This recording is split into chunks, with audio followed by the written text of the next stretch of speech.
Australian Jacques Villeneuve gets behind the wheel for the start of the Australian Grand Prix. He will begin the 97 season as the favorite to win the driver's title. In only his second Grand Prix season, Villeneuve has captured the imagination of race fans around the globe. Many believe the two-time world champion Michael Schumacher will pose the strongest challenge along with another German ace, Heinz-Harald Frentzen. Get ready for the sparks to fly down under in Melbourne. The start of the 97 Formula One season is coming up next.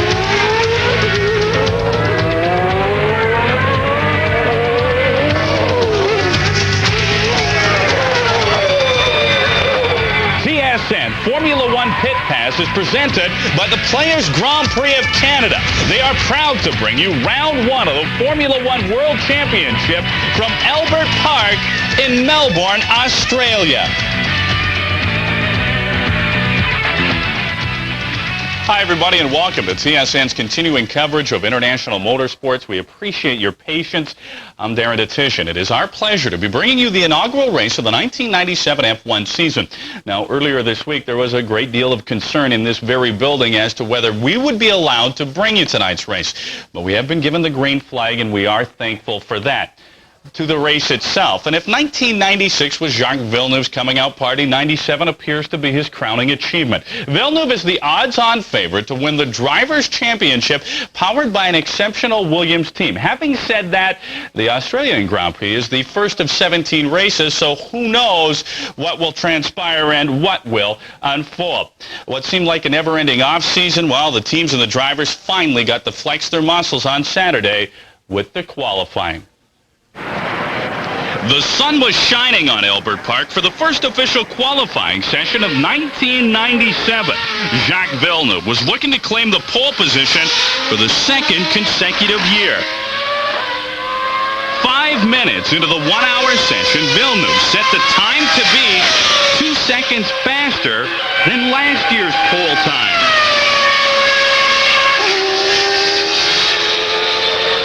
Michael Schumacher also went out early in the session, but his Ferrari could not match the powerful Renault engine. He found himself more than a second slower than Villeneuve. Villeneuve's Williams teammate had trouble gathering momentum and a clear track early in the competition as Heinz-Harald Frentzen found himself well back.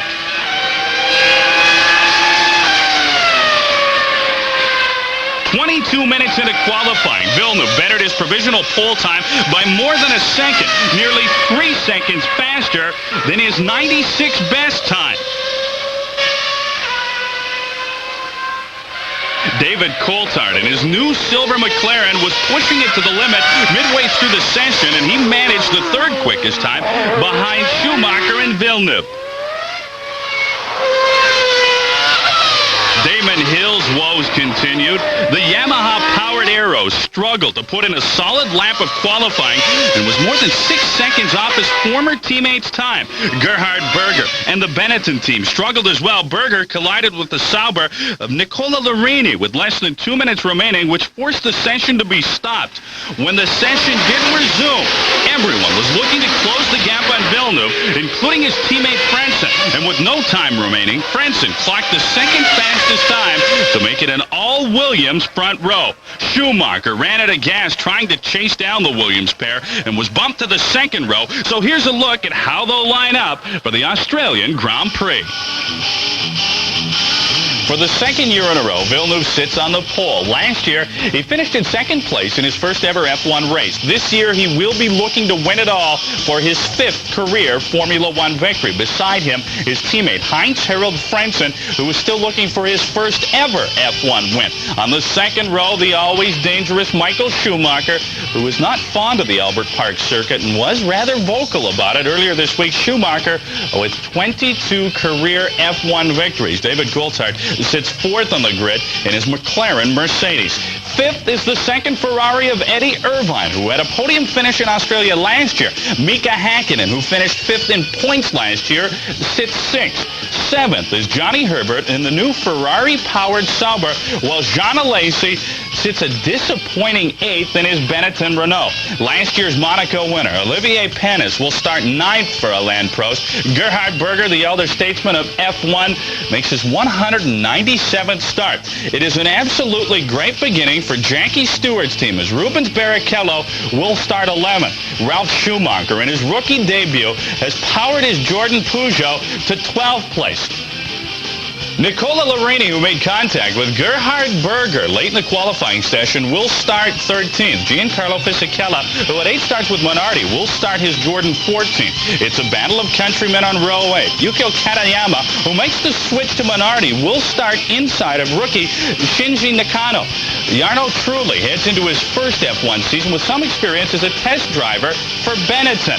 Mikko Salo starts a disappointing 18th in the new Tyrrell Ford. Beside him is Jan Magnussen, who is also powered by Ford, but for Stewart. The most shocking story, the poor showing of Damon Hill, who is used to starting on the front row. He's at the back of the pack in row 10. Jos Verstappen sits 21st, while Pedro Diniz sits 22nd. And while he didn't qualify according to the 107% rule, he was allowed to start after a rather lengthy appeal. 2 drivers and their teams did not make it. They did not qualify. They are both Lola Fords, and they are both on Bridgestone. Formula One Auto Racing on TSN, presented by the Players Grand Prix of Canada, is brought to you by Molson Canadian, by Advantage, providing solutions for business, and by your Chrysler Canada dealer. We understand your vehicle. We understand you.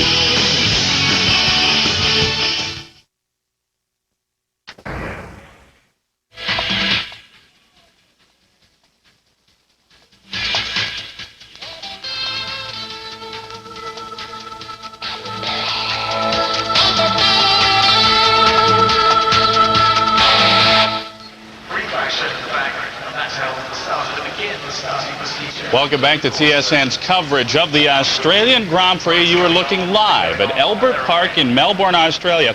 When it comes to the Australian Grand Prix, Williams has been absolutely dominant as of late as they attempt to win their 4th consecutive race down under. How about Jacques Villeneuve? How will he fare? Well, the season's ready to go.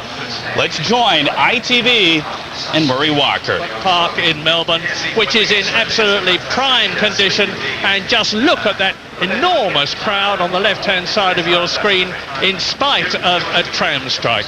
Well, you know the positions on the grid. You know that Jacques Villeneuve and Heinz-Harald Frentzen are in the front row, ahead of Michael Schumacher and David Coulthard, followed by Eddie Irvine and Mika Häkkinen. But while you look at the rest of the grid, the drivers are down there in their cars. Martin Brundle, you know very well what it feels like. You drove in and scored points in the last Grand Prix. How does it feel? Well, it's a strange, almost lonely feeling this last few moments on the grid. The weekend's work is done. There's nothing more you can do now. You remember that $1 million of investment is resting on your right foot just for this one motor race. And imagine yourselves, you're sitting in the car, it feels very, very comfortable. You're at home, you feel very secure. The car is tailored to you. But you've got your earplugs in, your balaclava on, your crash helmet on. It's very quiet. You're now lip-reading the mechanics you were having a joke with a few minutes ago. The crowd are animated, they're waving flags, they're moving around. You can't hear anything. Just strangely, what you can hear are the generators ticking away that are keeping the tyres warm. And it's a surreal feeling, and your anticipation is for the race. You remember that you're just a link in the chain of a Formula One team, but you are the final link, and now it's over to you to get the job done. Right in the front row of the grid there, on the right-hand side, is Jacques Villeneuve, the man who so very nearly won the Australian Grand Prix last year. There is Michael Schumacher, double world champion, 3rd position on the grid. Not very optimistic about chances of victory today. He drove well last year, only to go out with a brake problem. And there, the top McLaren and Mercedes in its beautiful new silver livery, David Coulthard, 4th on the grid, but 2 seconds off the pace yesterday. He was only 0.8 of a second off the pace in the warm-up this morning, in which Jacques Villeneuve was fastest, Frenson was second fastest. That is Eddie Irvine. He is 5th on the grid in the second Ferrari. He finished in 3rd position last year. It was his first race for Ferrari. And Eddie has had a lot of testing since then. Now we look at Mika Hakkinen, who crashed so very, very badly at Adelaide the year before last in his McLaren, has made a superb recovery, starts 6th on the grid, was about a second slower than the pace this morning. And there is our own Johnny Herbert, who is 7th on the grid, but this morning was 3rd fastest in the Sauber Petronas. That's a Ferrari engine badged Petronas, and he was only 0.3 of a second off the pace, enormously happy with his car. Jean Alesi, however, in 8th position on the grid, is far from happy. He and his teammate Gerhard Berger have had aerodynamic problems. Now all those top 8 are on Goodyear tyres. This man, Olivier Panis, is the top Bridgestone runner, because we have a second tyre company in Formula 1 this year. The drivers have had to opt for one of 2 compounds for qualifying yesterday and the race today. Some of them have gone for a softer compound than the others. Gerhard Berger is in 10th position, and the next thing that will happen as the grid clears is that there will be the parade lap. Now this is nothing. It's not part of the race itself, it's the lead up to the grid, but it'll give you a good opportunity to see the track itself as we look at the helmet of Jean Alesi. So we're in the Benetton now, and ahead of us Villeneuve and Frenson on the front row of the grid.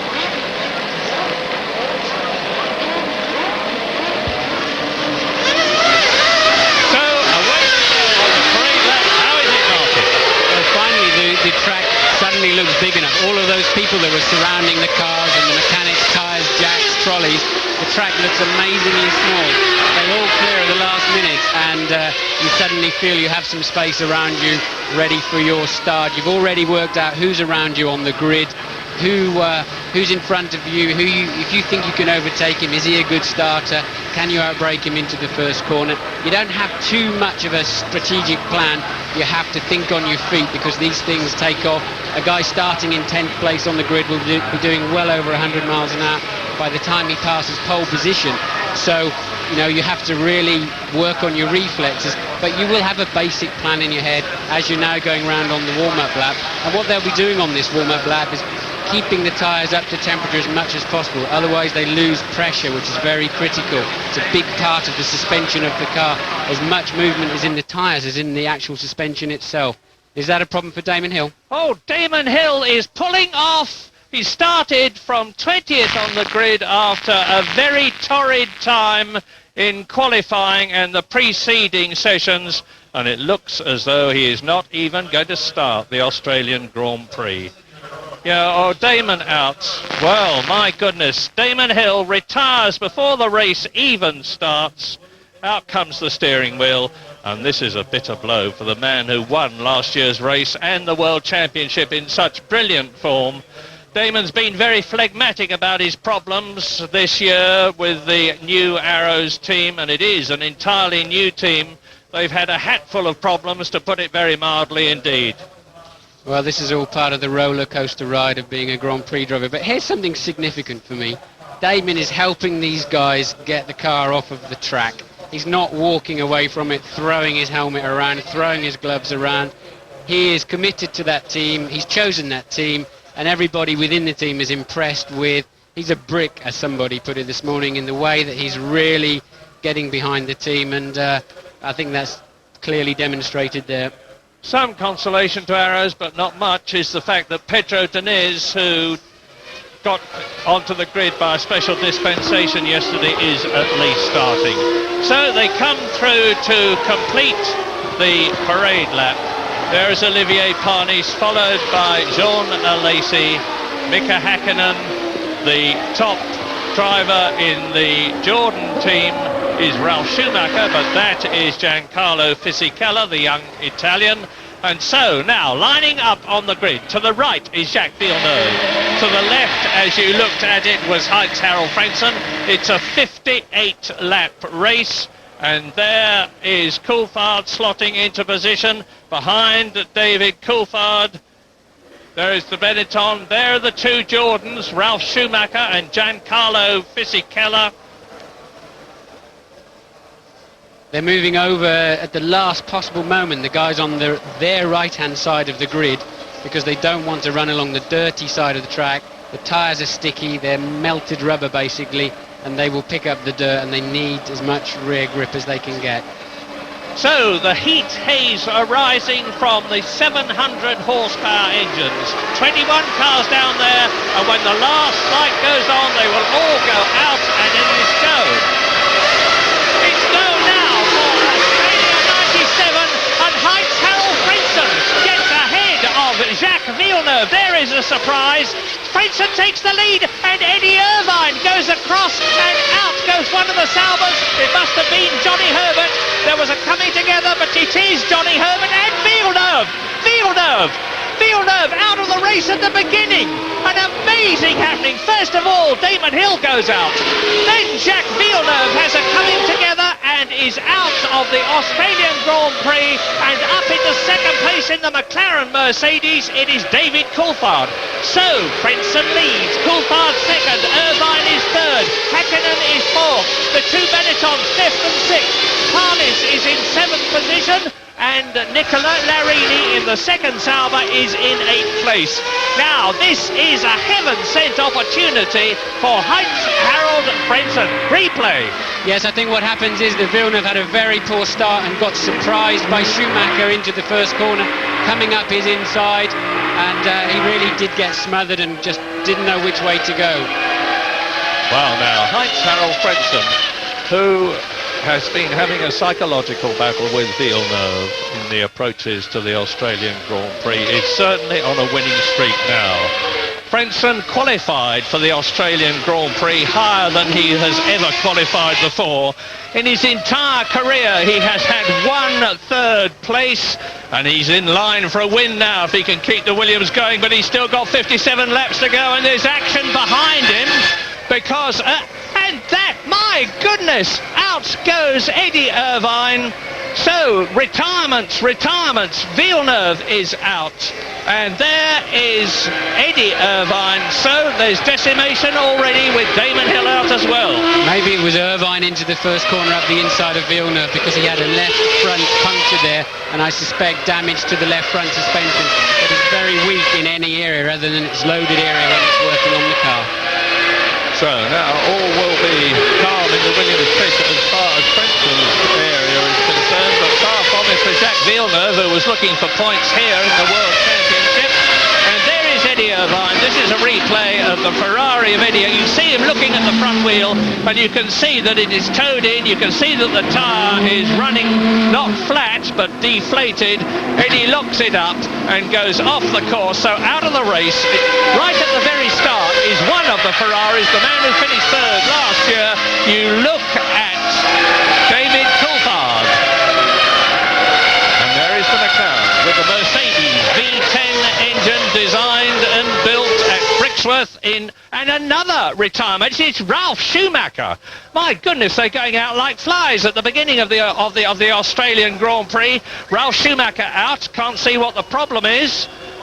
He had a lot of spins yesterday, but the car looked all right. Absolutely. I suspect Ralph, who was in a poor grid position compared to the speed of his car, I suspect he's trying too hard, too early. It's his first Grand Prix, remember, and I suspect we're going to see a replay with a bit of luck of Ralph spinning off the road, because I can't see any other reason. Well, now look at the lead that Heinz Harald Frentzen has built up. Now, the German last year, in fact, the whole of his Formula One career has been in the Sauber team. He's driven in 48 Grand Prix, and he started for Sauber in 1994. Now, that was not a winning team for all sorts of reasons. New team, new engine. It started with Mercedes, and then it switched to Ford, and Sauber have now got the Ferrari engine. But Heinz Harald Frentzen got his chance when Frank rightly or wrongly, dependent on your point of view, decided that he was going to dispose of the services of Damon Hill and take on Frenson. A lot of people suspect that he actually did that in 1995, and there is the gap. There is Coulthard. Behind Coulthard is Schumacher. Now, what we don't know, Martin, is whether the Williams and the McLaren and the Ferrari have got the same tyre compound. It may make a difference, but Schumacher's brilliance can more than compensate for any inadequacies of the Ferrari. Well, I'm expecting Schumacher to be stronger towards the end of this stint, and he may even just be trying to do a one-stop strategy. He ran both in the warm-up this morning if you look at his times and his straight line speeds, but of course you don't know which one he's finally chosen. They wouldn't want to divulge that information. Louise Goodman in the pit lane to tell us what happened, and off goes a major off there. It's Verstappen, Jos Verstappen in the Tyrrell, a gigantic hurdle over the curb into the gravel trap, leapt over it, landed on the gravel, stopped before he hit the wall, and looked to me as though he's perfectly all right. Here's a replay. You see he spins. He probably had a touch with somebody, and no contact as far as I can see. I suspect he lost it on the left-hander on the way in and stuck his left rear wheel on the grass for the looks of it. He was out of control before he ever arrived at that corner. It's easy to do there. It's a bit of no man's land with two curbs for apexes, and your eye is distracted to the right and your left wheels can just go onto the grass verge. Well, Ralf Schumacher out, Eddie Irvine out, Damon Hill out, Jos Verstappen out, and the battle as on goes Shinji Nakano. That is the newcomer from Japan in the Prost team. Remember that word Prost? We used to say Ligier, but not anymore. It's a Prost. I mean, what is going on? Is this the first day back at school or what? I mean, everybody's all over the place. What on earth? They just need to calm down. There's a long way to go. Yeah, and here's a replay of Nakano going off. And meantime, up at the front, Heinz-Harald Frentzen will be pacing himself shortly. But behind him, there is a battle, and there it is. Coulthard second. Michael Schumacher, you're looking at the leader now. Michael Schumacher is in third place. Mika Häkkinen is in fourth place. So the two McLaren Mercedes are in second and fourth places. And they're looking good, frankly. The new McLaren is a much, much better car. But the new Williams, there it is even better. Now Heinz-Harald has got a very convincing lead as he goes round the Marina turn into Lakeside Drive, on towards the Clark chicane. Now going to start bearing left, and the speed will build up to 175 miles an hour. You can see the gap, an enormous area of track between him, and we're riding now with Heinz-Harald Frentzen. Well, this is the first time Heinz-Harald has seen a clear track in front of him in a Grand Prix car, and the pressure will be on. If he keeps it smooth, I think he'll just relax now and let the car do the work. He's walking away from the McLaren, and it all seems very easy. You suspect he may actually be on a different fuel stop strategy. We're missing here in the commentary box, which means that they're missing in the pit lane all of the computer information that the teams use, as we do, to understand the strategy of the race, to understand which performance which car has and when they're going to make their stops. We're missing all of that. First time I've ever seen that, but so the teams are in the same position as us here in the commentary box. But here is the race order. It is Heinz-Harald Frentzen in the lead, followed by David Coulthard. In third position, it's Michael Schumacher, and in fourth place, it is Mika Häkkinen. In sixth position is Jean Alesi in the Benetton, followed by his teammate in seventh place, Gerhard Berger. And then after Berger, it is Olivier Panis. Now he's the top Bridgestone runner in the cross, and he is in eighth position. Then behind Panis, who is number 14 on the car, is Nicola Larini. So Johnny Herbert out at the beginning of the race, but his teammate Nicola Larini is doing his best. And he's in the Sauber with the Petronas engine, and he's returned to Grand Prix racing, having been a driver for Ferrari in testing for a long time and occasionally occasionally in racing. He was second in that dreadful race at Imola, the San Marino Grand Prix in 1994. And now you can see, as you look down on the approach to turn 8, that David Coulthard is keeping Michael Schumacher in the Ferrari behind him. And in the same way, Michael Schumacher is keeping Mika Häkkinen behind him. And then we see, or rather we don't see, but I promise you that he's there, Jean Alesi in the Benetton. And here's a replay of the start. Now let's see if we can see what happened. Heinz-Harald Frentzen goes into the lead. There's Villeneuve being sandwiched by Herbert and Irvine. And Herbert is harpooned by Jacques Villeneuve's car.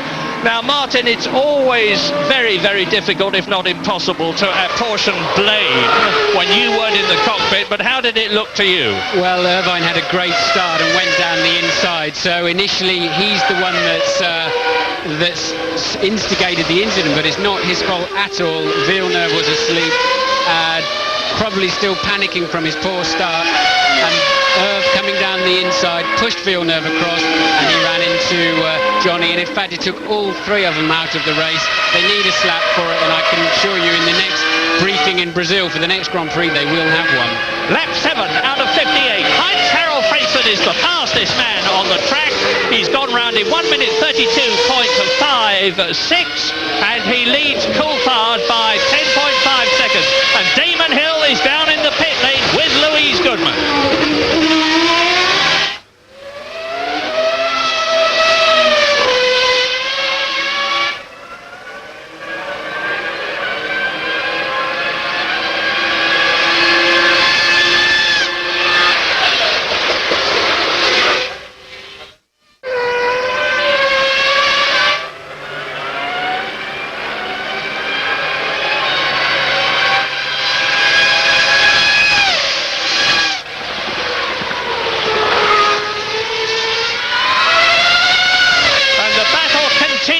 For second place, but it's the major battle on the track at the present moment, although I can tell you that there is one for sixth position as well, because Gerhard Berger is less than a second, in fact about 7/10 of a second ahead of Olivier Panis. There are 18 competitors left in the race after all those retirements, 4 of them out, including Johnny Herbert, Eddie Irvine, Jos Verstappen and Michael Schumacher. 16 left in the race to be exact, and it is lap 9 as you look at the McLaren and the Ferrari rounding Albert Park Lake. There's the pontoon bridge across it. You can walk across to the hotels which are nearby, and they turn in. And the race now is just a question, really, of Heinz-Harald Frentzen, frankly, pacing himself to his first victory. Well, he's going to have to keep pressing on because, you know, Schumacher's there. He could be on a different strategy. He's on the harder tyres, we know. But Heinz-Harald's really just got to keep his concentration, and I think he could well have it in the bag. What was going to be interesting about this race, and to a certain extent still will be, is the position of some cars on the grid that should have been much higher up. In other words, faster cars than it appeared after qualifying. That is the 2 Benettons and the 2 Jordans, and to see if they could come through the field, and in fact Damon, but we've lost all of that, I'm afraid, other than watching the Benettons, who are already up into 5th and 6th place. Panis should be a strong contender after his warm-up performance this morning, and Johnny Herbert was flying this morning, and I was expecting him to be able to maintain that, but he's not going to get the chance. He's parked on the beach at the first corner.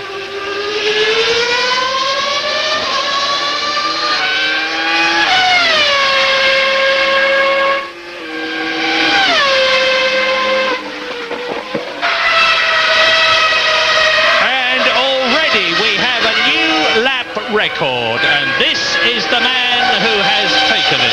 Heinz-Harald Frentzen has gone round in 1 minute 32.56, which is nearly a second faster than last year. He leads the Australian Grand Prix from David Coulthard by nearly 15 seconds. Schumacher, Michael Schumacher, Ralph has retired in the Jordan, is in third place, 1 point 1 second behind Coulthard. In 4th position, it's Mika Häkkinen in the McLaren. 5th is Jorna Lacey, and in 6th place, Gerhard Berger. They are all on Goodyear tyres, and the top Bridgestone runner is Olivier Panis, as he mostly was in qualifying and in the pre-practice sessions. But the FW19 Williams with the new RS9 Renault engine is, as we expected, proving to be the class of the field. It's Renault's last official year in Grand Prix racing. They've had a gigantic amount of success, Coulthard and Schumacher fighting for 2nd position, and Renault are determined to build on that success and go out this year with 2 more championships, the Drivers' Championship and the Constructors' Championship. And if things go on with the rest of the season as they've gone so far, it looks as though they're going to do just that. Now, there's Schumacher. One is tempted sometimes to say that he might be playing a waiting game, but that is nonsense, because what he wants to do, obviously, is to get past Coulthard and hopefully get to grips with Frentzen. And he's now 17 seconds behind the Williams. It's all go in the pit lane, and Louise Goodman is now with retiree, a very disappointed retiree, Johnny Herbert. Johnny, what happened to you at the start there? Well, I made a really good start. Absolutely was passing everybody. I got past Michael and Eddie, and I was actually just passing Jack. And as we come into the corner, he was being pushed, which I think was Eddie was giving him a push, so he couldn't stop. So as well, I could see that he was having trouble. And then as I've tried to go around the corner, obviously Eddie's pushing him so fast that he couldn't stop. So he hit me, and then our wheels intertangled, and that was it. But it's been a promising weekend generally. It's just a shame it ended in that fashion again. You qualified so well. I mean, you must be bitterly disappointed about that. Well, I am, because the qualifying, yes, was very good. I was a bit disappointed after the red flag, but 7th was very, very good for morale in the team. It went very well this morning. I was very happy with the balance of the car. Made a brilliant start. It was basically going to be 2nd or 3rd around the 1st corner, and then obviously it's Eddie again who's ruined it for me. What can I say? Better luck next time, Johnny. Yeah, absolutely. Lap 12 in Australia, 6 retirees. Damon Hill before the race even started when his throttle disconnected itself electronically. Jacques Villeneuve had a coming together with Eddie Irvine and Johnny Herbert at the start of the race, so out they go. Jos Verstappen did a lot of aviating, flew over the curb in the gravel trap but not into the wall, and as far as I know is perfectly all right. And Ralf Schumacher has retired from his first Grand Prix, but his brother is going strong, and even stronger, his countryman from Germany, Heinz-Harald Frentzen, looking good. Yes, Schumacher is definitely not going to be biding his time back there in 3rd place. He will know that Villeneuve is out of the race. He knows his biggest competitor for the World Championship in reality is Villeneuve. And further to that, he's got his old rival, Heinz-Harald Frentzen, up there in front. Frentzen is pulling away at virtually a second a lap, and he's got to just keep his concentration somehow. I wasn't in this privileged position in a Grand Prix car, but many times in a sports car I was out in front and pulling away. And I used to play games and just see how consistent I could be to touch curbs every lap and just to focus on myself. Otherwise it's too easy to miss a braking point or to back off, your tyres just lose a bit of temperature and suddenly you can be in the wall. So that's what Frentzen's got to do out there right now. But there's an interesting scrap going on between Coulthard and Schumacher that could be the feature of the race. The Benettons are going better in the race than they've looked all weekend, but they're not in a position to threaten anybody yet. 22 started, 16 are still running on at lap 13 with the man you're looking at, Heinz-Harald Frentzen from Germany, leading his first Grand Prix in the Williams Renault. 17 seconds ahead of the battle between Coulthard and Schumacher, McLaren and Ferrari. Häkkinen in the second, McLaren is 7 seconds behind Schumacher, dropping back. So I don't know whether he has a problem, but anyway, Coulthard has proved to be the faster of the 2 McLaren drivers all through the pre-sessions and practice. And there You can see the Benetton, and behind Hakkinen is Alesi, and it's a very close battle because Alesi is in 5th place, Berger is in 5th position, Alesi in Parnish is in 7th place. Now coming towards us, here is the battle. Hakkinen, followed by Alesi, Benetton, Berger, Benetton, 7th position, Parnish in the cross. So Frentzen out on his own.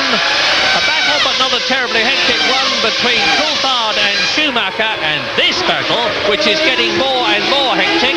And the difference is that that man in the blue crossed, Olivier Parnish, who does not always react well to pressure, is on the different make of tyre from the cars in front of him.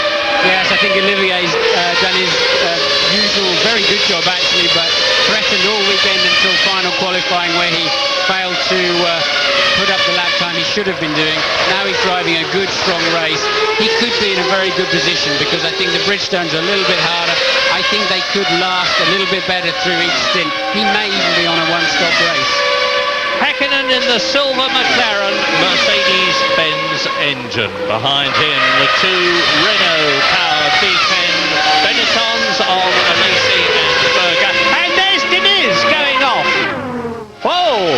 He caught that beautifully. Just went over the curb, got his wheels on the grass, and that's where all resistance to grip goes. But he caught it beautifully and kept the car going. Well, there's far more grip on the black stuff than the green stuff, but that's turn 5. He used the edge of the gravel trap just to bring the car straight, but it's been so hot and dry here that actually there's a reasonable amount of grip on that grass, and if you just stick with the program, you can recover the car. You have to never give up.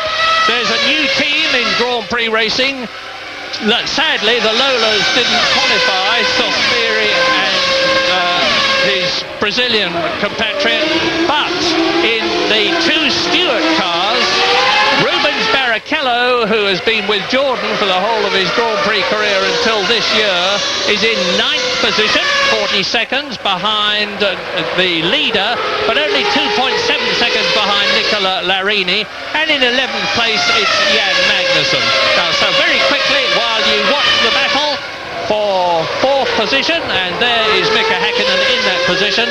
Behind him, Alesi 5th, Berger 6th, Parnish 7th, Larini in the sole remaining Sauber Petronas is in 8th position, 2.5 seconds ahead of Ruben Barrichello's Stewart. And that is Fisichella spinning out. Fisichella trying to get past Barrichello, and all he does is drive himself out of the race. Giancarlo Fisichella, and on goes the McLaren of Mika Hakkinen. Here's a replay. Well, he's got out of shape before he's ever arrived. He's panicked. He's decided he's going to have a go, and it actually wasn't quite ready. And all of a sudden he's thought, oh no, I've gone in too deep. I've committed myself. I'm not going to make it. And he's lost it. Dare I say, they should have had a more experienced driver in the car. And who better than you, Martin Brundle, who drove for Jordan last year and was hoping for that seat this year. Never mind, you're able to talk about that. Giancarlo Fisichella, like Ralf Schumacher, is inexperienced. Fisichella's had 8 Grand Prix drives before this one. Ralf Schumacher had none. And so now it looks as though both Jordans are out of the race. And as a result of that, Jan Magnussen, as a result of that, Jan Magnussen has moved up to 10th position. So the Stewarts in their first Grand Prix are currently 9th and 10th. But what we haven't done yet, Martin, and we're on lap 15 now out of 58, is to take a stab at when they might be coming in to change tyres. Well, I think the 2 stoppers are going to be coming in around lap 18, something like that, sort of 18 through 20. If there were any 3 stoppers in the race, they would have been doing that by now. But I think given the cooler temperatures that we've seen all day, the 3 stops were more or less out anyway. But let's wait and see.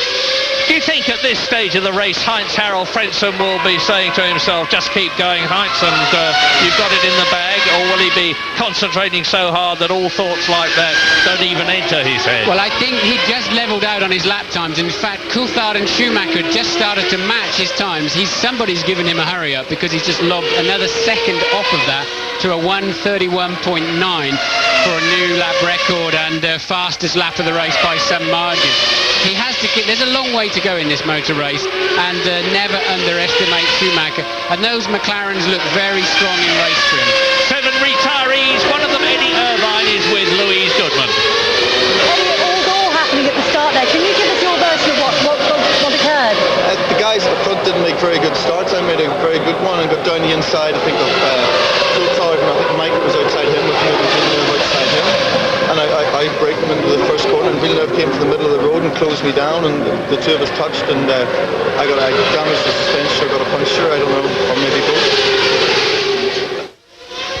Well, it was a straight sandwich job. Well, that's what it looked like from above. Now, Frentzen is catching the tail enders. Let's have a look, because that's Katayama in front of him. Katayama in the Minardi Heart. The Japanese drivers move to the Italian team. And coming towards us now, there is Katayama, there is Kakatano, and there is race leader Heinz-Harald Frentzen. So now Frentzen has got the problem, not too much of a problem from his point of view, of getting past this lot. Yes, but nonetheless, a new experience for Heinz-Harald. He's in the lead and he's coming up behind his first back markers. They're busy watching each other, having a bit of a private battle, and he'll need to watch the step, but he'll need to be positive with them. You can't be half-hearted. He's got to pick his moment and be really positive and let them be sure he's there.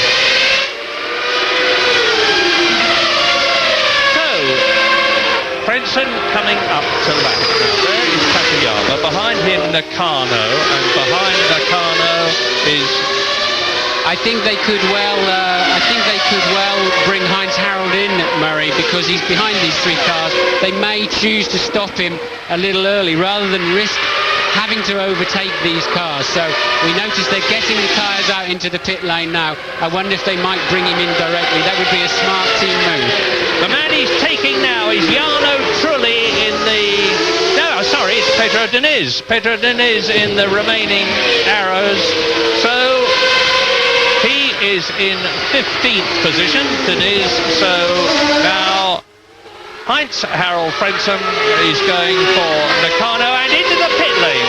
Now, this is, watch for the white line. When he gets to that, he's got to operate the speed limiter, 75 miles an hour. Waiting to greet him is James Allen. Thank you, Murray. Yes, 80 kilometres an hour. Heinz-Harald Frentzen, a little bit of a lock-up at the right front into the pit stop position. A set of scrub tyres ready to go on again. Clockwork precision from the Williams team. All the fuel is going in. A dangerous moment. The fuel hose is off. The car is safe. Frentzen drops the clutch, and not a bad stop at all by the Williams team. He's back in the race.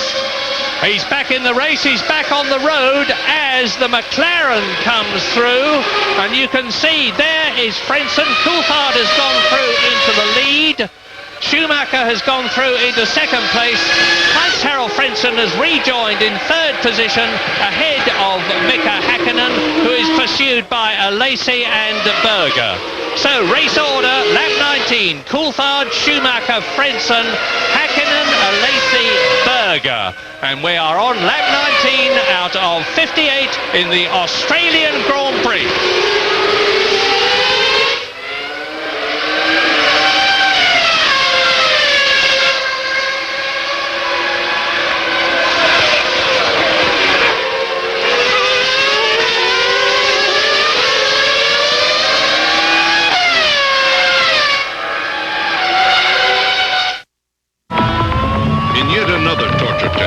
We drained the oil from this car and added just this much Castrol Syntec. We then ran it over 160 kilometers per hour and waited and waited.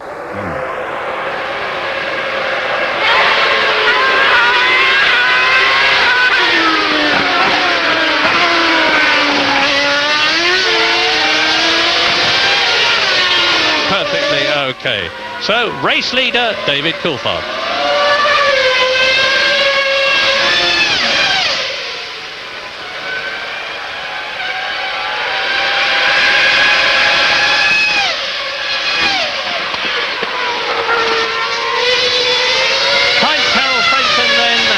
Stopped and taken on new tyres in the Australian Grand Prix on lap 19 in this 58-lap race. David Coulthard, there he is leading, but of course has yet to make a stop. Close up behind him, you'll see the Ferrari in a moment. You just saw a flash of it there. Michael Schumacher as they make their way up towards turn 6, and in third position after his stop is Heinz-Harald Frentzen, and he's gaining on Michael Schumacher. The Williams, I said earlier on, was the class of the field, and Heinz-Harald Frentzen is proving it by coming out of the pit lane on tyres that have been heated up in the blankets, and he's catching the Ferrari and the McLaren of David Coulthard. The gap at the present moment is 10 seconds. Mika Häkkinen is in fourth position. Jorna Lacey and Gerhard Berger are having a terrific battle for fifth position. There's less than a second between them, the two Benettons. Nicola Larini is in seventh position, and in eighth place, I say again, Rubens Barrichello on the debut drive for the Stewart team, ahead of Parnis, Salo and his teammate Jan Magnussen. Great performance from Rubens in the new car. He's lapping around a second a lap off of the leader's pace only. That's a stunning debut performance for that team. But Coulthard's under a lot of pressure. Schumacher's keeping him very, very honest, but they're only about 10 seconds ahead of Heinz-Harald Frentzen. If they can now stretch this to 27 laps, 28 laps, obviously and clearly they're on a one-stop strategy. So Heinz-Harald will have to pass them, but he'll do that during their first pit stop. And this is the battle for fourth position. Mika Häkkinen, John Alesi, Gerhard Berger, McLaren, Benetton. There is the Austrian. Ahead of him is the Frenchman. Ahead of him is the Finnish driver, Mika Häkkinen. It's all action from fourth to sixth places, and it's all action ahead too, because Schumacher is keeping Coulthard honest, and Frentzen is keeping Schumacher, his countryman, honest. Frentzen is catching Schumacher at the rate at the present moment of about 0.3 of a second a lap. Not much, but on the next lap it'll probably come down, and he's got a big cushion, of course, because he's got a clear track in front of him. He's on new tyres, that 9 or 10 second gap between him and Schumacher, and both Coulthard and Schumacher have still got to come in for their first stops. Feasible, do you think, Martin, that they might be having less stops than Frentzen? I think it's looking fairly positive. I don't understand if they were on a two-stop strategy why they would go so long on the first stop. So looking at the times that the Ferrari and the McLaren did this morning, they weren't sparkling in the warm-up, and they could well have been trying one-stop fuel. And I think the Benettons are in the same position as well. So I'm really expecting all of those three to take it up to 25, 27 laps before coming in. That's going to let Frentzen through. What Frentzen's got to do then is push hard to give himself enough margin to make his extra stop. And this is not a particularly fast pit lane and easy pit lane to do that in. But now you can see how closely matched the top cars and drivers are in Formula One. Mika Häkkinen in a totally different car with a totally different engine from the two cars and drivers that are following him, Jorna Lacey, and there is Gerhard Berger. But they're matching each other wheel turn for wheel turn, because it's terribly difficult to find a way to get past. Well, it is, because the cars have such phenomenal performance, even though there are 5 clear areas here where you come from high speed and brake down to a medium or low speed corner. But the cars are so incredible under braking, and you brake so late, maybe 90 metres before a corner, that to make a complete car length on another driver, as you saw Fisichella try to do, is very, very difficult, and it can often end up in tears. Well, now, these three are staying out. Frentzen has been in for a tyre stop. Parnis has been in for a tyre stop, as has Barrichello. We haven't seen that, but Barrichello's been in.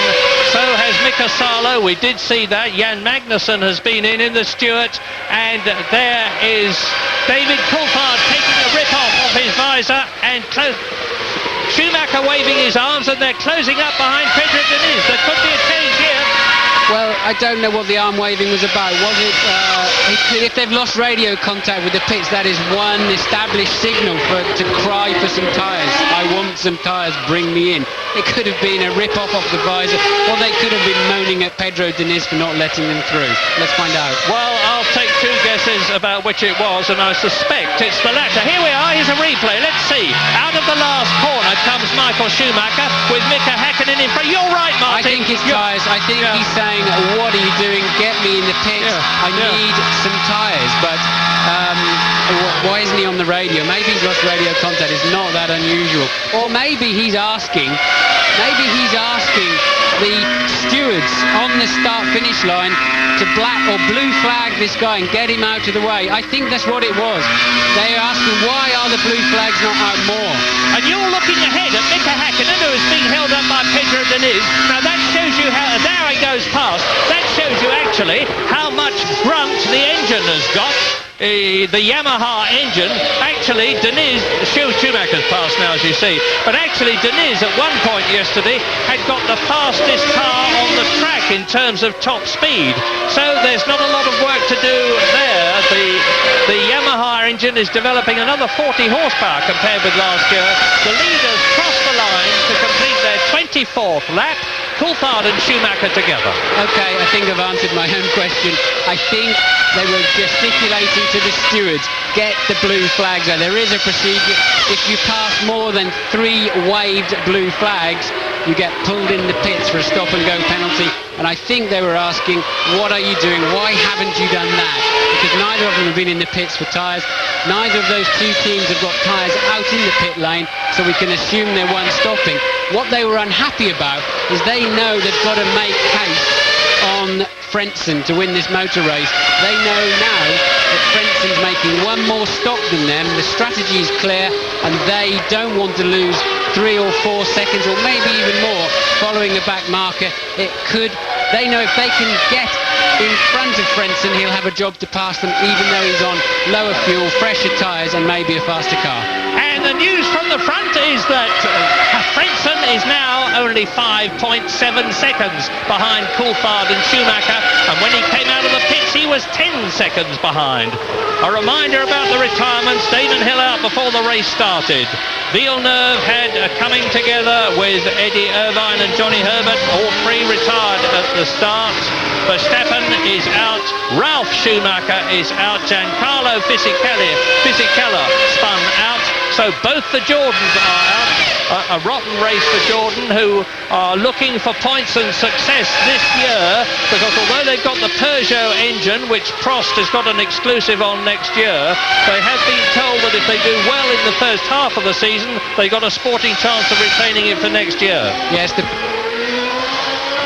the pressure is on for Jordan Peugeot. Their new car is extremely good. I was out on the track watching it on Friday, and it looked great, and I have to say both their drivers have a lot of potential. They're going to go well, but the pressure is on both with regards to the engine and of course the key sponsorship, so they will be going home with a long flight tonight very unhappily. Now I understand some of you have been phoning in to complain that there are no pit stop times on the graphics. If you're complaining, you can imagine how I feel, because I can't see some of the pit stops in terms of time, and I would dearly like to know just as much as you would, because it's all part of the race. But what you haven't got, you can't give. My apologies. Meantime, Coulthard leads, Schumacher is second, Frentzen is in third position, and there is David Coulthard. And Frentzen now is 7.9 seconds behind Coulthard, who is definitely lapping quicker. David Coulthard's going quicker than Frentzen, pulling away. Coulthard and Schumacher lost 4 seconds, 5 seconds passing Diniz. I suspect Frentzen's just experienced a similar problem, so they've extended the gap. Heinz Harald has got to get on with it. He hasn't actually won it yet, but if he puts in a strong stint, he's got it in the bag, but he mustn't back off. Coming up to Katayama, who is in 11th place in the Minardi Heart. It's a new car and a new team to the Japanese driver. He moves over and Coulthard locks up, just scrambled through. Now this could be an opportunity for David Coulthard to pull away a bit if Katayama holds up Schumacher. Well, yes, his front tyres are again going to feel like a 50-pence piece now. There's rubber off it, it's going to be out of balance, and it's got a flat spot on it. But luckily for David, he can't be more than 2 or 3 laps away from a pit stop, so he'll be parting with that problem to his mechanics anytime soon. Lap 27, race order. David Coulthard leads by just under a second. You can see the battle. Frentzen is 7.8 seconds behind them. Third place. He's made a pit stop. They haven't. Hakkinen is fourth, 10 seconds behind the leader, 2.2 seconds behind Frentzen in third place. Alesi and Berger are battling for fifth position, and they're 2.5 seconds behind Hakkinen. Larini is seventh. Excellent drive in the Sauber Petronas. He could still end up in the points. Olivier Panis is in 8th position. Barrichello is in 9th place in the Stewart. 10th is Magnussen. So both the Stewarts are in the points. And in fact, Jan Magnussen is about to be caught and lapped by David Coulthard. Coming towards us, the white with the blue tartan stripes on its car. Yes, he's not close enough. But will Jan move out of the way? Sort of. Well, that one actually is Barrichello being lapped by David Coulthard, race leader, and now Michael Schumacher. Rubens Barrichello in 9th place. So Magnussen has already been lapped, and the flying men at the front from Scotland, from Twynham in Scotland, David Coulthard, who had a bit of a torrid season with McLaren last year. It was a new team and a new car, and it wasn't the best of cars either. But he buckled down and got the job done with Mika Hakkinen.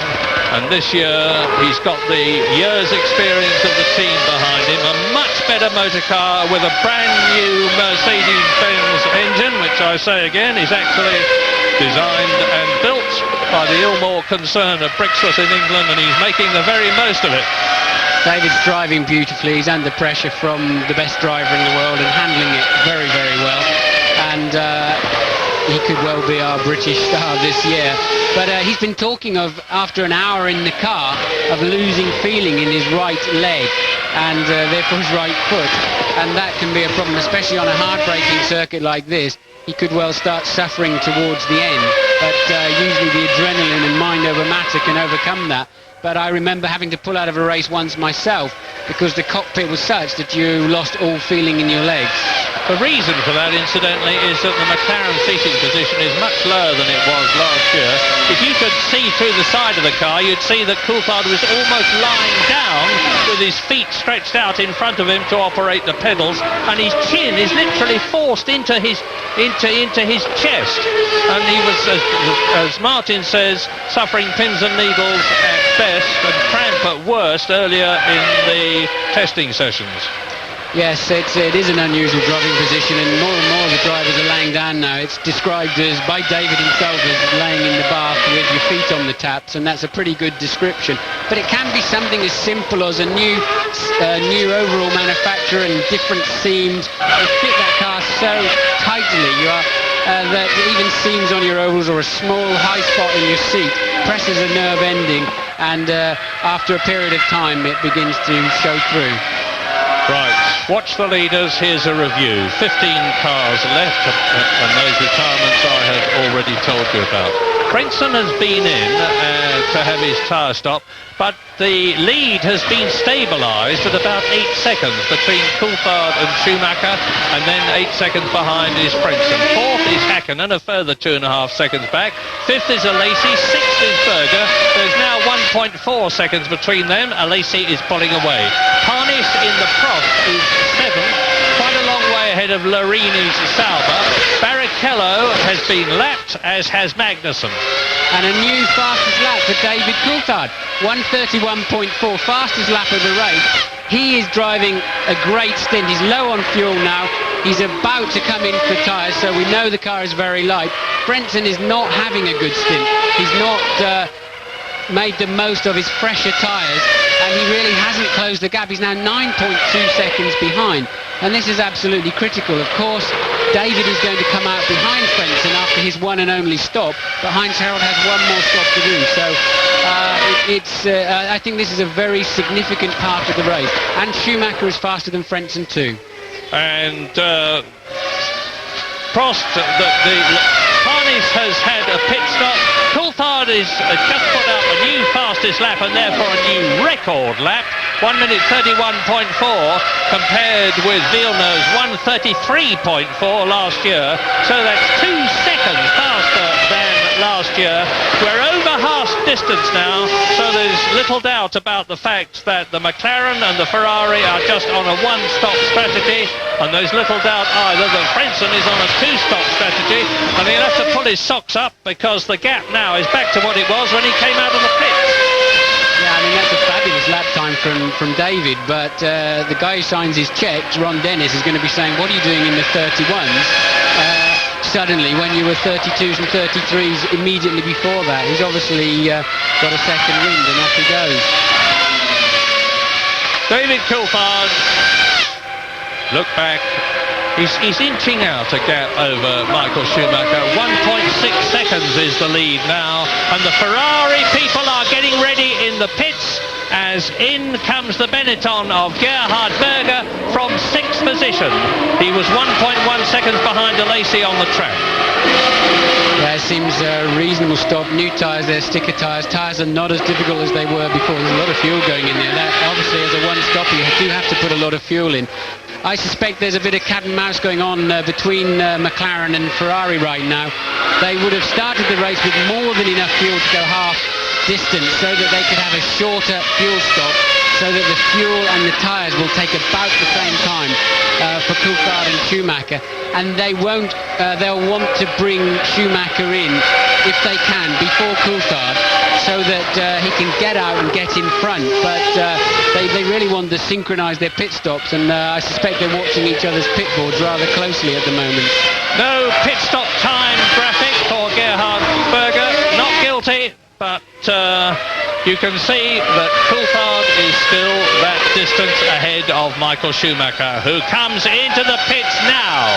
Now, if Coulthard has got anything left, now's the time to produce it. Schumacher locks up his left front. James Allen is in the pits. Michael Schumacher coming in, an enormous amount of dirt on the front of his helmet. Brake dust pouring off the wheels as the mechanics remove those tyres. Now Schumacher, of course, is using the harder tyres. Behind Schumacher, we've got Berger coming in any second now. Alesi coming in any second now, but I think Schumacher will be clear by then. So the hard tyres, Ferrari goes back out. Can he do anything about David Coulthard? No indication yet of McLaren about to make a stop. Wouldn't you like to know how long Schumacher's stop was? Because so was I. So would I. Perhaps if they've got a stopwatch at home, they can ring us back and tell us the time. But anyway, we've got some more exciting pit stops coming up, and that was a good one from Schuey. The refueling was short, so I would think they were pretty satisfied with that, but that's going to put Frentzen back into the lead anytime soon. But I think they've done enough for Schumacher to keep him in with a realistic chance of at least pressurising Frentzen. Coulthard, who is in the lead, has not stopped. Frentzen is now up to second. He has stopped. Häkkinen has moved up to third and has not stopped. Alesi has been in and Schumacher has been in. So the question now is going to be, how long will David Coulthard take to come in? How long will he stop when he does? The lead could change. This is bad news for Michael now. This outlap is critical to get him in front of Coulthard. There's more time lost on your out and in lap. Off goes Nakano. That was Nakano being pressured. I'll move over and let you pass, Michael, but you don't have to move over as much as that, Shinji. Well, that was critical. He has to get a good outlap to get his car in front of Coulthard, and he caught some traffic, so that's bad news. David's got some clear track. He can have a good in-lap, and now David will almost certainly be coming in this lap because he is on more worn tyres than Michael Schumacher now, and the closer he can come into the German stop, the better things will be for him. And here is a replay of Shinji Nakano going off in the Prost. He was in 13th place, battling against Jarno Trulli in 12th position. That's an excellent drive because the young Italian, the ex-multiple world kart champion, is in his first Grand Prix after only 2 seasons in single-seaters. He's a man of the future to watch with a vengeance, and he's running in 12th position. Race order lap 33 as you watch race leader David Coulthard coming in, we think, on this lap.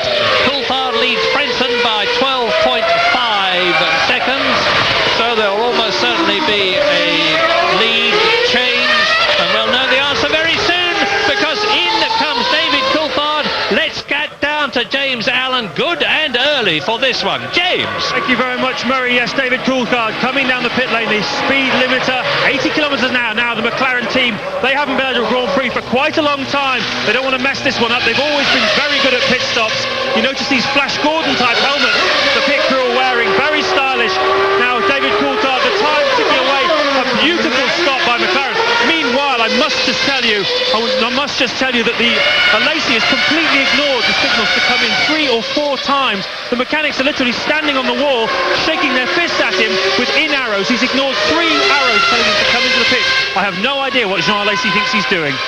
Well, mercurial is the word to use for a Lacey, and he's proving it today, and mercurial is the word to use for Heinz Harold Frenson, because he's not only gone into the lead with Hakkinen up into 2nd place and a Lacey into 3rd, Coulthard that you're looking at down to 4th, but Frenson is going for it now. He's got the message. Fastest lap of the race, 1 minute 30.8. I wouldn't be surprised he hasn't just had a hurry up from the pit, because he just wasn't lapping fast enough to justify his stops. Now he's suddenly moved into the 130s from doing sort of late 31s and early 32s. So it's very strange.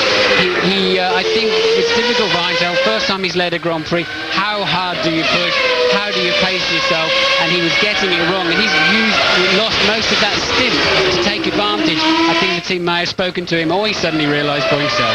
Pit lane time information. David Coulthard, I can't give you his time, but I can tell you that he was 1.4 seconds faster than Michael Schumacher, and that could make all the difference. That was the pit lane, not just the pit stop. Now here's Hakkinen. James Allen will be there, I trust. Indeed I am, Murray. Mika Hakkinen, the teammate of David Coulthard. Another slick-looking pit stop from the McLaren outfit. Tremendous amount of brake dust and oil all over Hakkinen's visor. He's frustrated. He wants to get back out there. Still no sign.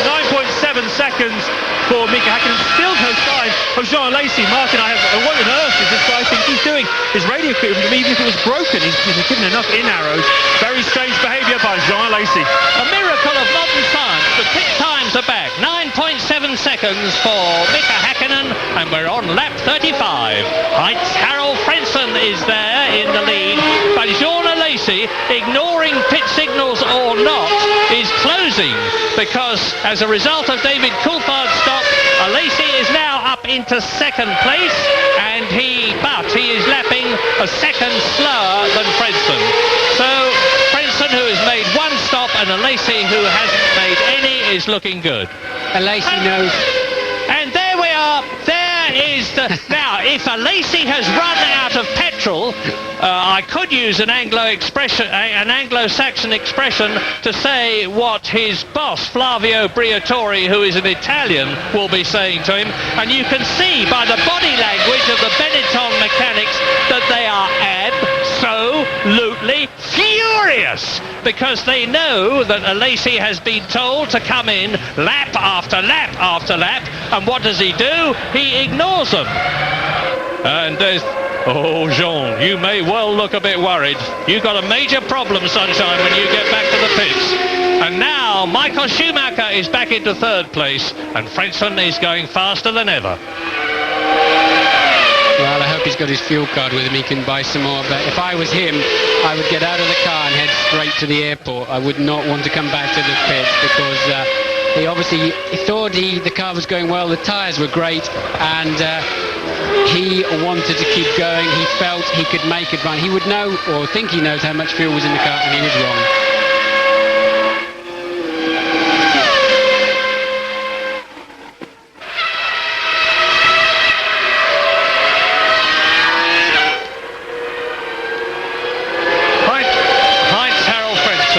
Australian Grand Prix on 36 laps out of 58. and one has to say that he's starting to look very good. I say starting to look very good because I'm mindful of the fact that he'll be coming in again, and he's got an 19 second lead now. He's going to need more than that, but at the present moment he's lapping some 2.5 seconds a lap, 2 seconds a lap faster than Coulthard and Schumacher.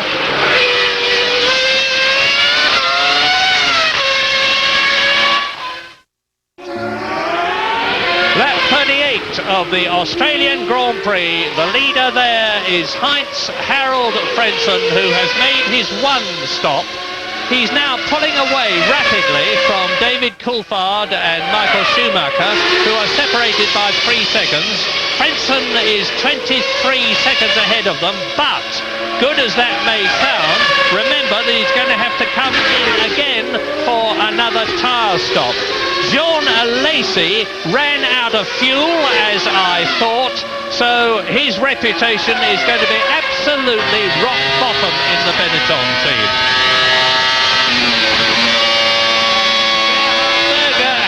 Told to lean off the fuel. We've just seen a signal from the pits. We're riding with Frentzen, incidentally, on his 38th lap, and he's coming up, I think, to Shinji Nakano and Jarno Trulli. Yeah, that's the Prost in front. So it's the Japanese driver Shinji Nakano in 11th place, ahead of him in 10th position in his first Grand Prix. An excellent drive is Shinji Nakano. Now let's see how Frentzen deals with it.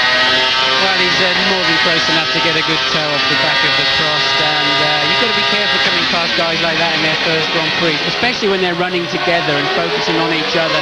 And Heinz-Harald did well there not to attempt any manoeuvre on the Minardi. Of course, he loses ground then, but he's in, it's just not worth taking a risk. If in doubt, don't. But when you do, be sure that you do it positively. Don't go in half-hearted, because they will run into you, just like they will at traffic lights in London.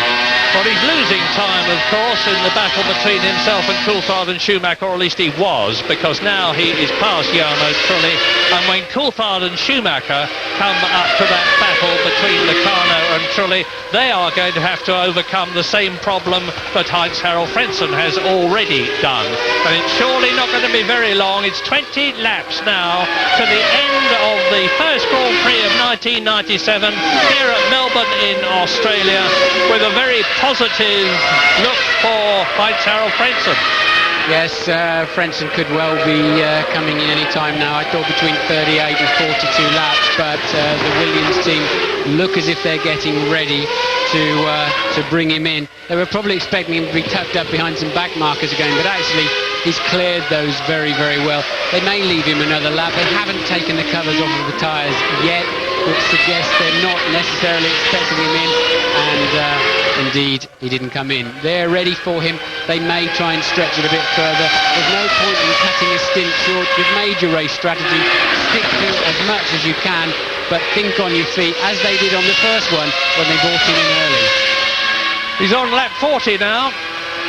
24 seconds ahead of Coulthard, who is 2.2 seconds ahead of Schumacher, who is 10 seconds ahead of fourth placed Mika Häkkinen, who is 15 seconds ahead of Gerhard Berger, the sole remaining Benetton, and he is followed by Olivier Panis in the Prost Mugen Honda, and in 7th position is Larini, 8th Barrichello, 9th Trulli, 10th Nakano, and the last two runners are Magnussen and Diniz.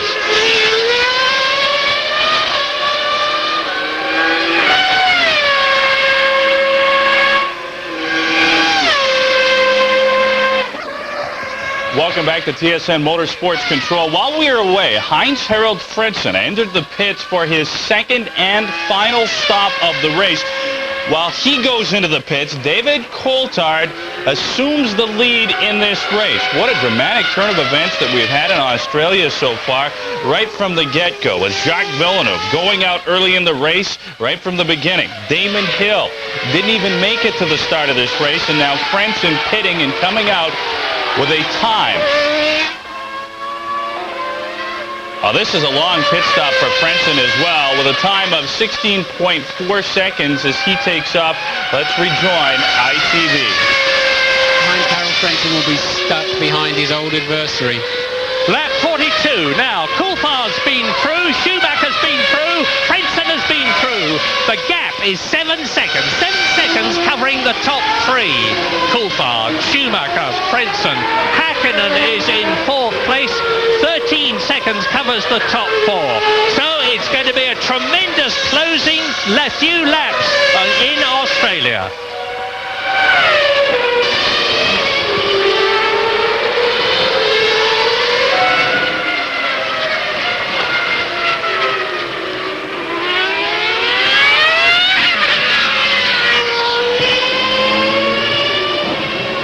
So it's going to be nail-biting time here and everywhere around the world. The first Grand Prix of the new Grand Prix year looks as though it's going to be a real fizzer at the finish. Coulthard, Schumacher, Frentzen is the order. Häkkinen, Berger, Parnis are 4th, 5th and 6th. Nicola Larini is in 7th place. There are the first two, and if we'd stayed a moment longer you might have seen Heinz-Harald Frentzen. But you soon will, I think, although at the present moment the McLaren and the Ferrari are both lapping faster than Frentzen. Well, that was Frentzen's outlap, remember, Murray, on his cold tyres from a standing start in the pit lane rather than a flying start over the start-finish line. But Frentzen has shown he's capable of 30-point-something, low 31s. The McLaren and Schumacher are late 31s, early 32s, and there you go, he's already taken a further second. Frentzen has further second out of Schumacher on his first flying lap. As we said, he will catch them quite quickly. Can he overtake them? I don't know, but if Barrichello doesn't get out of the way when Coulthard comes up, Coulthard is going to be caught by Schumacher, and Schumacher is going to be caught by Frentzen, so it's down to Rubens in the Stewart to move over. But he's got his race to run, but he's got a lot of race experience, has Rubens Barrichello, and I've little doubt that when he sees them in the mirror, this is his 65th Grand Prix, he knows when to move over, and he does so. He's done it for Coulthard, so he'll do it for Schumacher.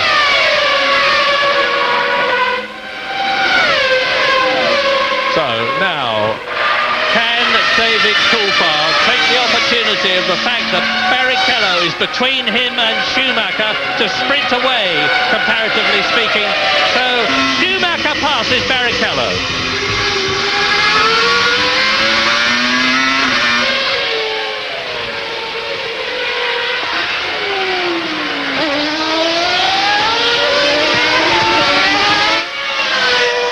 Lap 43, and it is getting to be really hot stuff at Melbourne, because here is race leader Coulthard, behind him is Schumacher. They just lapped Barrichello, and there is Heinz-Harald Frentzen. He's taken great chunks out of the lead that the Ferrari and the McLaren have got. He's on new tyres, so it's not been so difficult for a man of his talent to catch them, but catching is one thing, getting past is another. Yes, Heinz-Harald's car is at least a second a lap faster. He should be all over the back of Schumacher like a bad suit any time now. But what's he going to do? Schumacher is crafty. He knows how to place his car. He knows how to lull Heinz-Harald into making a mistake. He's not going to be an easy touch, but Heinz-Harald's car is so much faster, he should be able to do it. And here's another problem for David Coulthard. Shinji Nakano, he's already been lapped once, he's going to be lapped a second time. This is the man we saw going off under pressure from Jarno Trulli earlier on, and he is not going to be as good at watching his mirrors as some of his Formula One rivals are, but well done, Shinji. Coulthard goes through, but Nakano takes his racing line for the right-hander, holds up Michael Schumacher momentarily. Schumacher is passed. Here is Frentzen, who has passed Barrichello, and the gap between Coulthard, Schumacher and Frentzen, first, second and third, is an eye contact gap. Time is getting less and less important. What is going to get more and more important as Coulthard Coulthard goes into lap 45 out of 58. What is going to be more and more important is the relative positions of those three cars. And now Frentzen has got past Nakano, and he can use all the grip of his new tyres, all the power of that Renault RS9 engine, all the handling brilliance of his car and his experience to close the gap. But will it be enough? He's got some extremely hot front brakes on that Williams. There's a lot of black dust coming off, has been all race, and I've noticed into turn one often they're really aglow. They run about 750 degrees, but there they are again, look, on the front, and they look plenty hot enough. It's not what you need to have a big stab at passing Michael Schumacher, but I think we're in for a treat anytime soon. Now they're clear of the traffic, and I'm looking forward to this. This battle that's brewing up here has been in place for years, and finally we're going to see it. Indeed we are. The two Germans, Heinz-Harald Frentzen in third position, and ahead of him Michael Schumacher, who started their careers together, who raced in the Mercedes-Benz sports car team together, where with Frentzen. Frentzen was said to be the faster of the two drivers, but not so good under pressure, not as complete a driver. He went to Japan to race in Formula 3000. He did well, but meantime Schumacher got into Formula 1, became world champion twice. Look at him now, second position, Michael Schumacher, lap 46, 58 lap race. We keep talking about the Germans, but what a great job David Coulthard did. I'd like to run through all the British drivers, but he's the only one still running. But he's been under pressure from Schumacher from the start of the race, and he hasn't put a wheel wrong. He's leading the race. He's doing a fantastic job in the low 32s, and with a bit of luck for David, the two Germans will start squabbling and he'll walk off and win this motor race. Right. And let's just take a quick check on the retirements and remind everybody that Damon Hill went out in the arrows before the race had even started on the parade lap with a throttle problem. Villeneuve and Eddie Irvine had a coming together with Johnny Herbert. Ralf Schumacher retired early. Eddie Irvine retired himself. Giancarlo Fisichella retired. John Alesi insisted on staying out in the Benetton, battling with his teammate Gerhard Berger, despite getting signals lap after lap to come in, refused to do so and paid the price of running out of fuel, and will be in very bad odour indeed with the whole Benetton team. That's the past. This is the present. We're on lap 46 and we're seeing a terrific McLaren versus Ferrari versus Williams battle for victory in Australia, in a situation where David Coulthard has only won one race in his career. Michael Schumacher, of course, as the world champion, has won 22 times. Frentzen has yet to do so. So we're going from nothing to 22. 23 victories covering these three men. Who's going to be first home in Australia? Anybody's guess? Well, I hope if David Coulthard loses the feeling in his right foot, it's when it's in the down position with the pedal to the metal, because he's got a great chance of winning this race, I believe. Frentzen is just not pulling time out of those two like I thought he could and should, but he's taking about 0.6 of a second per lap. It's enough to put him up, but I don't think that's enough to sail past Michael Schumacher. So now into turn 10, a sweep left here. They're doing 175 miles an hour. Back off to about 120 for turn 12, the right-hander by the golf course. Heading on to turn 13, past the powerhouse.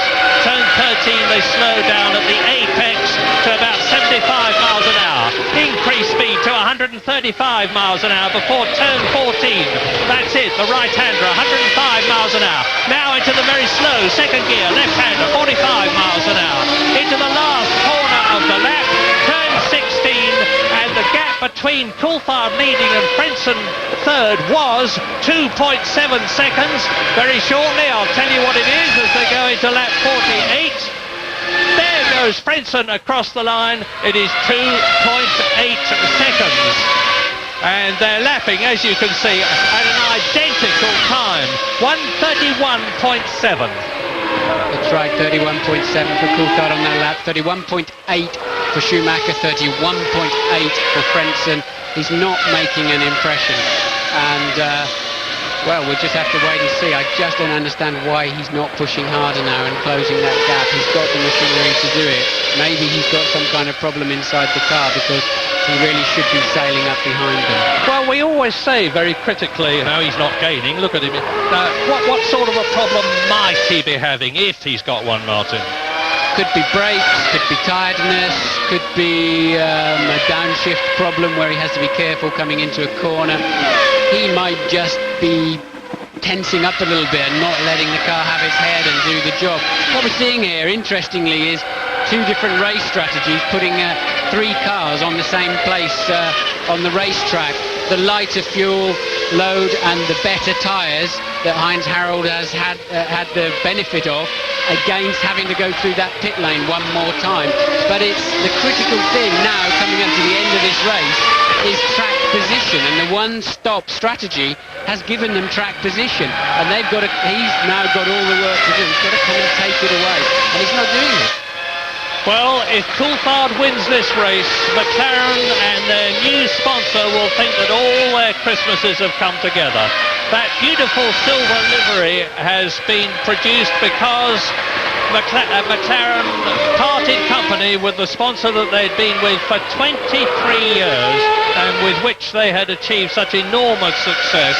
Ron Dennis made a very courageous move of the boss of the McLaren team, found a new sponsor in Germany, which was very appropriate, because the McLaren is powered by the German British-built Mercedes engine, and that livery is the result. And remember that Mika Häkkinen is in 4th place, so there's 3 points potentially for Häkkinen, 10 points potentially for David Coulthard, and therefore 13 points potentially for McLaren. And since no other team has got both drivers in the top 6, it would give McLaren a very commanding position in the Constructors' Championship. Lap 49, 58 lap race, Coulthard, Schumacher, Frentzen, and less than 2.5 seconds covers them.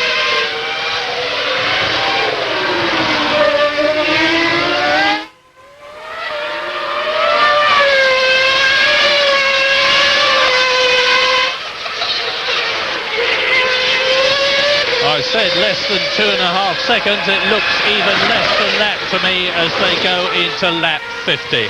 I must honestly tell you that I did not expect the Australian Grand Prix to be as exciting as this when that first lap coming together between Eddie Irvine, Jacques Villeneuve and Johnny Herbert happened, because 3 of the top men were out of the race. But my goodness, these 3 other top men have more than compensated for it, especially David Coulthard, who really does look as though he is on his way to his 2nd Grand Prix victory. That's right, David was actually quickest to gain on that lap. In fact, they're only matched in the 31s by Berger, who's suddenly woken up for the weekend in 5th place and got himself into the 31. So, you know, David is responding to the pressure and actually pulling away slowly, and that's an incredible performance. Yeah, Coulthard leading by 1.4 seconds. You can see how close Frentzen is to Schumacher. For the record, Mika Häkkinen is 19 seconds behind Frentzen in 4th place. In 5th position, Gerhard Berger is 8 seconds behind Häkkinen. Harness is the top Bridgestone runner. He's in the points, as he has been so many times, round about 6th or finishing 7th just outside the points in his career. Larini is 7th in the Sauber. Rubens Barrichello is 8th in the Stewart. 9th is Nakano. 10th is Trulli. 11th is Deniz. And in the 2nd Stewart, Jan Magnussen has retired from the Australian Grand Prix. In fact, there are just 11 runners left out of the 22 who started. A 50% retirement rate. And we haven't got very far to go now. 7 laps after this one, each of those laps 3.3 miles long.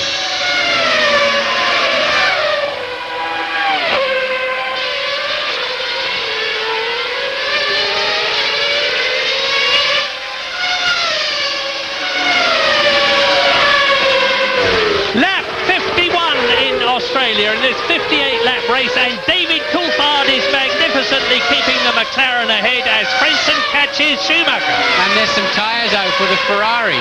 I wonder why that is. They're in the pits. They haven't fully taken the covers off, but they look like they're really expecting a pit stop for Schumacher, and it doesn't make any sense at all unless they didn't get all of the fuel in. No, the fuel is ready too.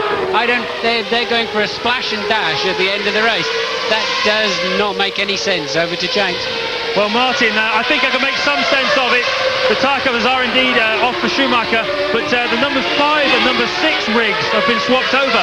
My guess is that Here he is, he's coming in, James! Yes, I'm with him, Murray. I can see him. He's coming towards me now. My guess is that possibly when he came in last time round, they didn't put the right amount of fuel in the car, and that's why he's having to make this unscheduled late fuel stop. I think he's low on fuel. That's why Michael Schumacher is stopping.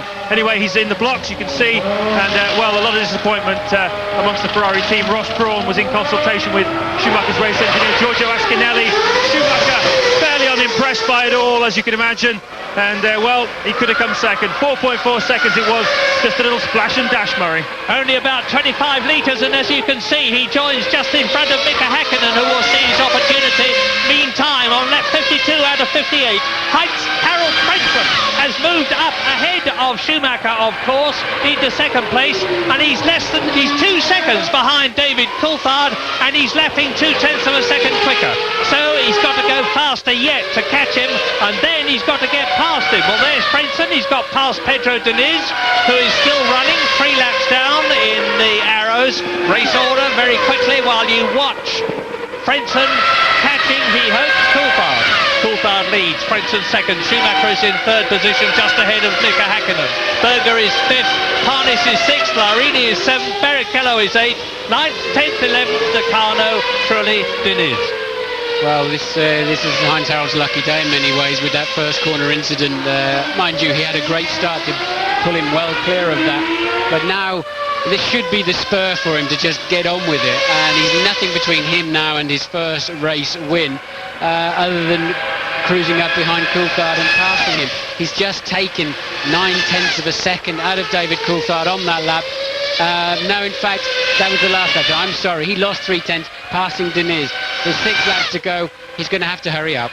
Do not leave the room, never mind about the tea. These last laps are going to be absolutely terrific, because Frentzen knows that he's got an opportunity to win his first Grand Prix with Williams.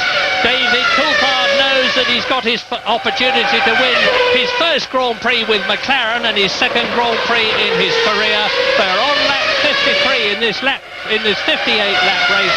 Schumacher is right out of the running as a result of having to come in for that 4.4 second splash and dash, because the stop may have been 4.4 seconds, but of course he had to slow down, come into the pit lane, and then accelerate out again, and you lose a lot more time because of that. So McLaren keeping their fingers crossed for their first Grand Prix win since Ayrton Senna won in Australia in 1993. It'll be a great day for the sponsor, their first time back in Formula 1 for a while, 10 years in fact, and of course for Mercedes-Benz. So, and the first time, I think it's 50 races since McLaren won a race. It's their 50th anniversary of not having won so many championships and races. So it could well be timely, and I'll be very pleased with David. Well, the conventional wisdom is that McLaren have been taking a lot of stick from the top management of Mercedes for not having won before.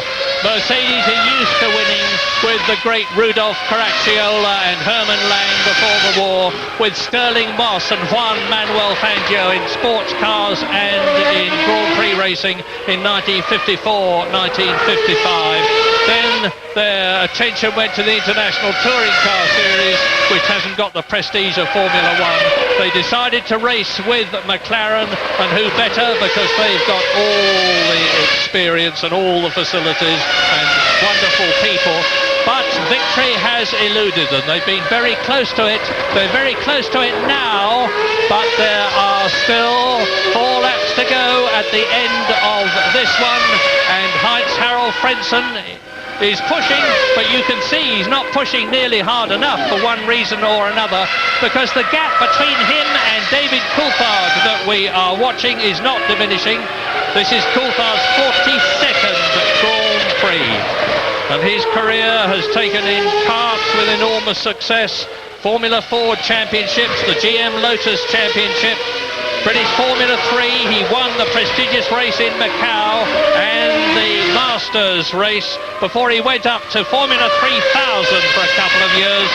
He won his class in a Jaguar at Le Mans before being contentiously excluded, but now he really does look as though he's in with a chance. This is lap 55. Look for Frentzen, there he is. Well, David is a half-second faster again. It's almost as if Frentzen's given up. Maybe he's got a drama in that car. Maybe it's the brakes. I mean, David is just pulling away from him. It looks as if he's got the race under control. Remember, David has won a race. David Coulthard has won before. He knows what it feels like at the front of a Grand Prix. It's not new territory. He knows what he's got to do, and he's doing it.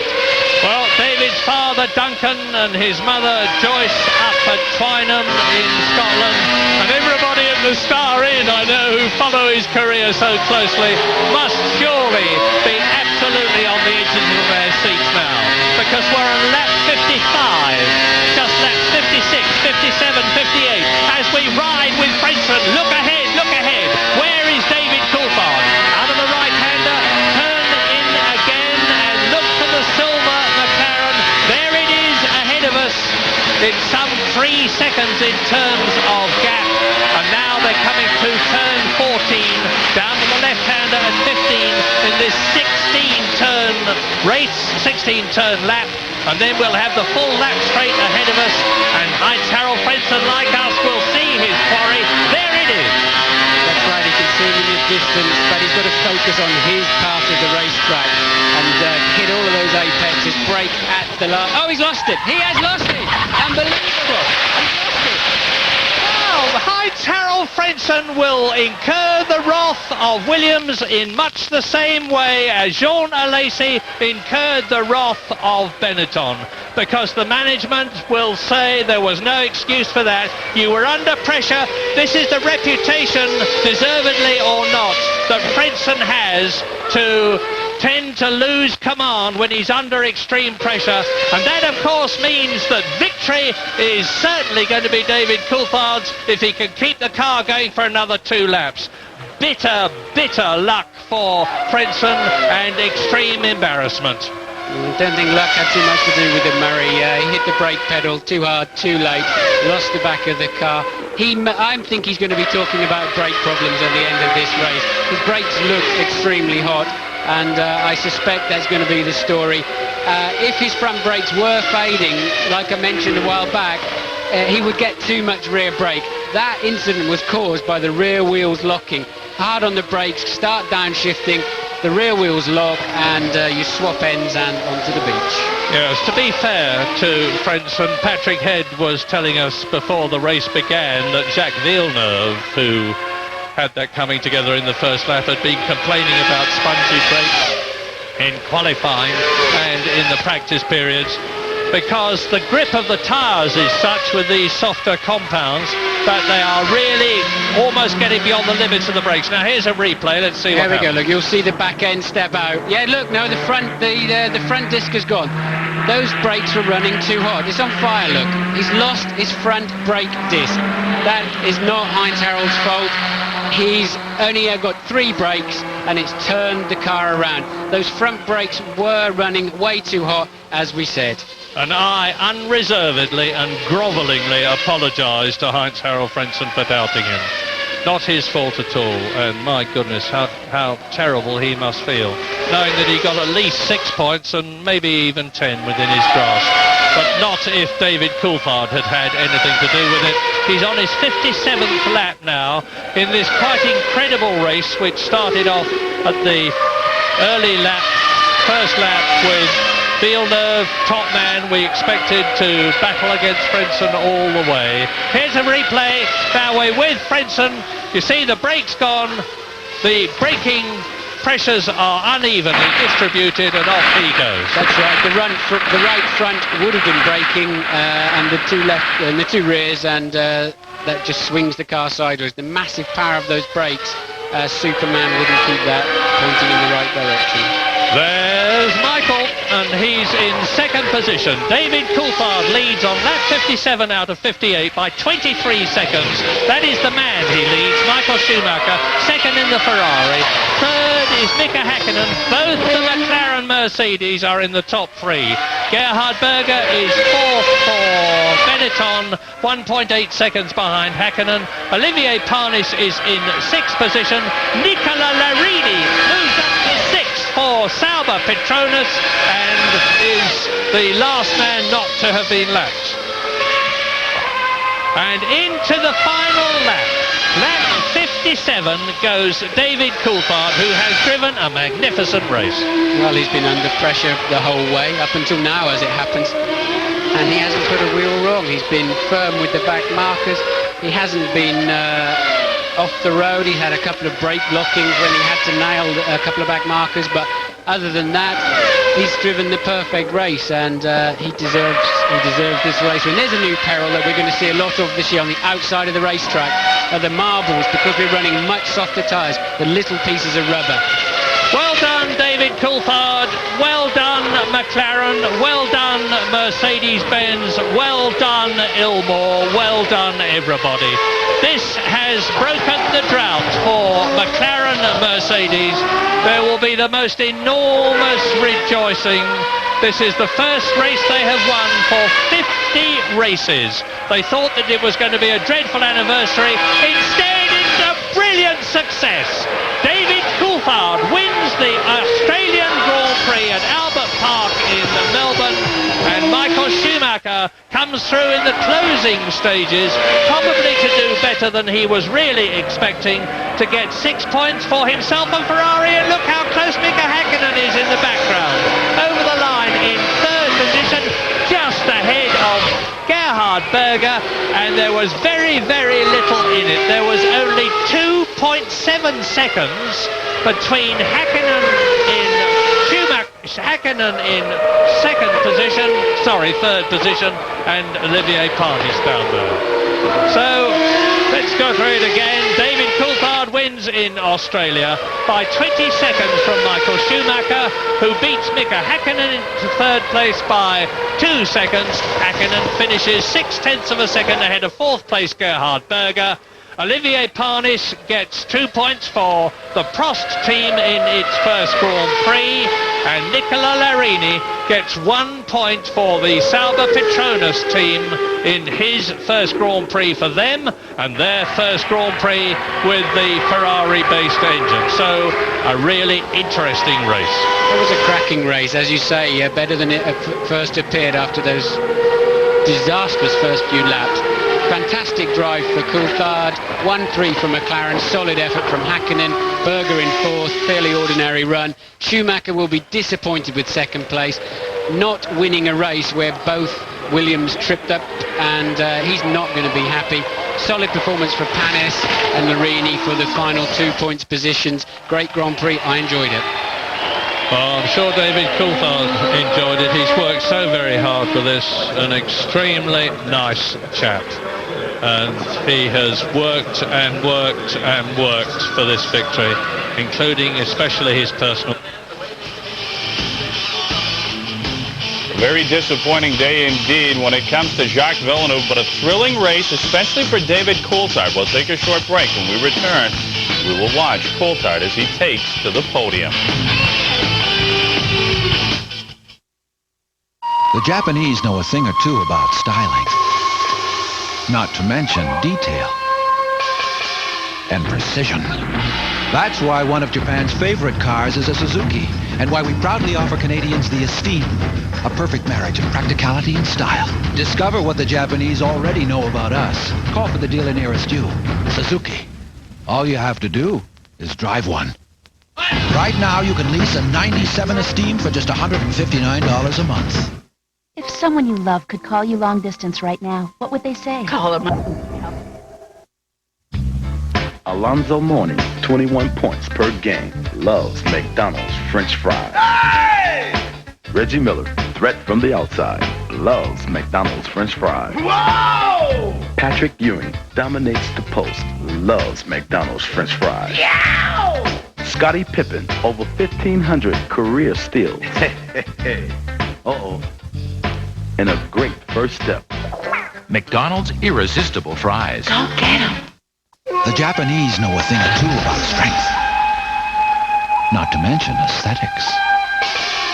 And power.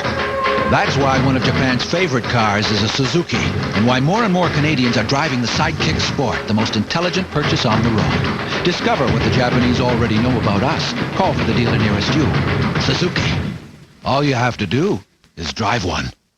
For a limited time, get $1,000 cash back on any 97 Suzuki Sidekick.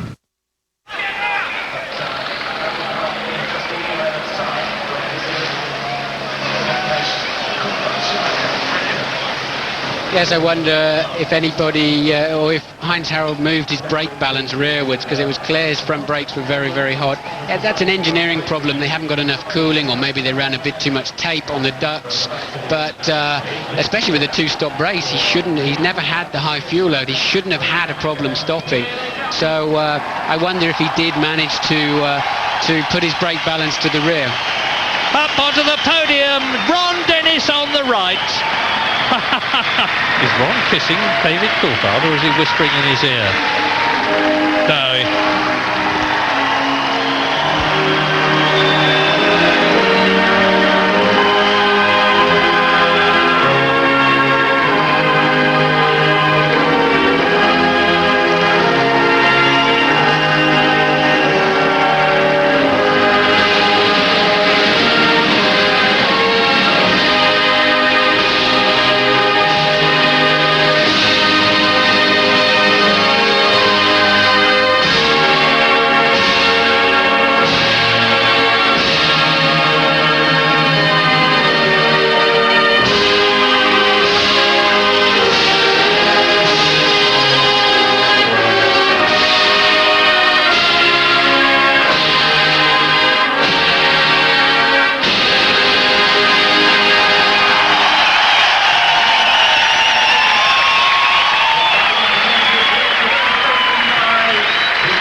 David Coulthard with his second career victory on the F1 circuit, his first since the Portuguese Grand Prix in 1995. When we return, we will hear from the winner.